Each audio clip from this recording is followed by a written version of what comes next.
Dès à présent, le destin de l'humanité devient et se joue entre les mains de cette femme. Chers abonnés d'Happy TV, bonjour et bonsoir à tous. Suite aux résultats officiels des élections présidentielles aux États-Unis, en ce beau et glorieux jour, nous allons parler des questions qui suscitent beaucoup de joie et de tristesse pour beaucoup de gens à travers le monde entier. Et oui, vous l'aurez déjà compris, Kamala Harris est officiellement élue présidente des États-Unis. Avant de monter très loin dans les airs, toi qui s'est abonné à cette chaîne et regarde actuellement cette vidéo, sache que tu es élu. Tout d'abord, je vous apporte une petite lumière sur qui est réellement cette femme noire. Alors, Kamala Harris, née le 20 octobre 1964. Récemment, elle fut la vice-présidente des États-Unis et la première femme, première personne noire et première personne d'origine sud-asiatique à occuper ce poste. Élevée à Oakland, en Californie, et a étudié à l'université de Howard et à la faculté de droit de l'université de Californie. Harris a été procureur général de Californie, puis sénatrice des États-Unis avant de joindre Joe Biden pour l'élection présidentielle de 2020. Réputée pour son engagement en faveur de la réforme de la justice pénale, de la santé et des droits civiques, elle reste une figure importante de la politique américaine. Et pourtant, depuis un certain temps, les grands tumultes sont en train de secouer le monde. Des années et des années, l'arrivée de cette femme noire à la tête des États-Unis avait déjà été annoncée. Nous le savons certainement tous. Mais la question qui se pose, maintenant que cette dernière vient d'arriver à la tête de la première puissance mondiale, quel est le renouveau qu'elle peut apporter à la face planétaire? Dès que la situation planétaire se détériorait avec de multiples conflits et guerres, a-t-elle réellement les moyens nécessaires d'apporter, si possible, un renouveau? Happy TV est une chaîne unique et redoutable.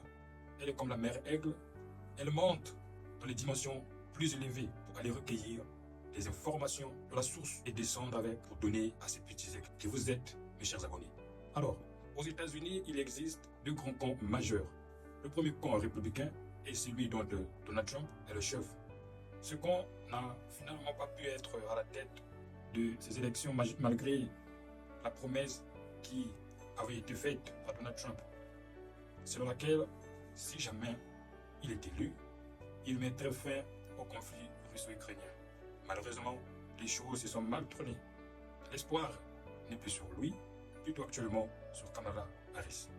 L'échec de ce camp républicain s'explique par plusieurs raisons, parmi lesquelles l'attaque au Capitole par les partisans de Donald Trump, cachée ou alors falsification des documents pour en faire obstruction, agression sexuelle en 1996, paiement de Stormy Daniels en échange en 2016 et son silence. Voilà de toute l'histoire des États-Unis. Justement, c'était la première fois qu'un candidat n'acceptait pas d'avance le résultat des élections. C'est la première fois qu'un candidat à la présidence des États-Unis menaçait ses adversaires et en disant qu'il peut faire donner l'armée ou la garde nationale s'il n'était pas élu. C'était la première fois depuis très longtemps, en 1988, que ces journaux comme le Washington Post, qui étaient des bastions des démocrates, là sur la côte Est, les électeurs étaient terribles parce que je crois que le problème, c'est que les Américains n'ont pas conscience que cet homme est à la fois inapte à la fonction et dangereux pour la fonction. Ils n'en ont pas conscience. En tout cas, les signes d'alerte sont pourtant là. Je vous propose de commencer par du Donald Trump dans le texte de notre discussion. Alors, parlons de la partie démocrate. Soutenez à long terme la vision ukrainienne, où nous le voyons tous avec l'envoi des ressources armées et financières de la part du camp démocrate. La situation du Proche-Orient. Ensuite vient le fait que la situation du Proche-Orient se détériore de plus en plus. Alors, par ailleurs, plus loin, en tant que femme, Kamala Harris pourra-t-elle vraiment faire face à tous ces sujets si délicats? Son expérience le lui permettra. Le lui permettra-t-elle? Si oui, comment va-t-elle s'y en prendre? Aura-t-elle vraiment le courage de relever les réels défis jusqu'au bout, car une confrontation qui dure depuis un moment déjà, et qui ne fait que s'empirer avec le temps.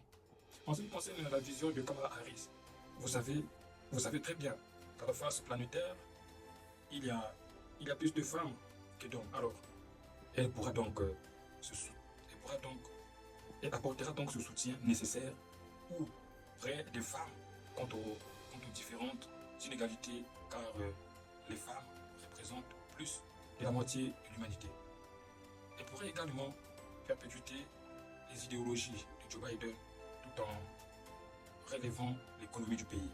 Son expérience de procureur pourrait renforcer sa position de son expérience de procureur pourrait renforcer sa position de fervente partisane de la lutte contre la criminalité si son parcours dans le domaine des forces de l'ordre a constitué un handicap lorsqu'elle s'est présentée à l'investiture démocrate pour la présidentielle de 2019 et a suscité des attaques moqueuses de la gauche du type Kamala est une policière.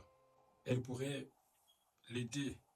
Le vice-président a également été le porte-parole de l'administration sur la question de l'avortement qui s'est avéré être l'un des sujets les plus motivants pour la base démocrate.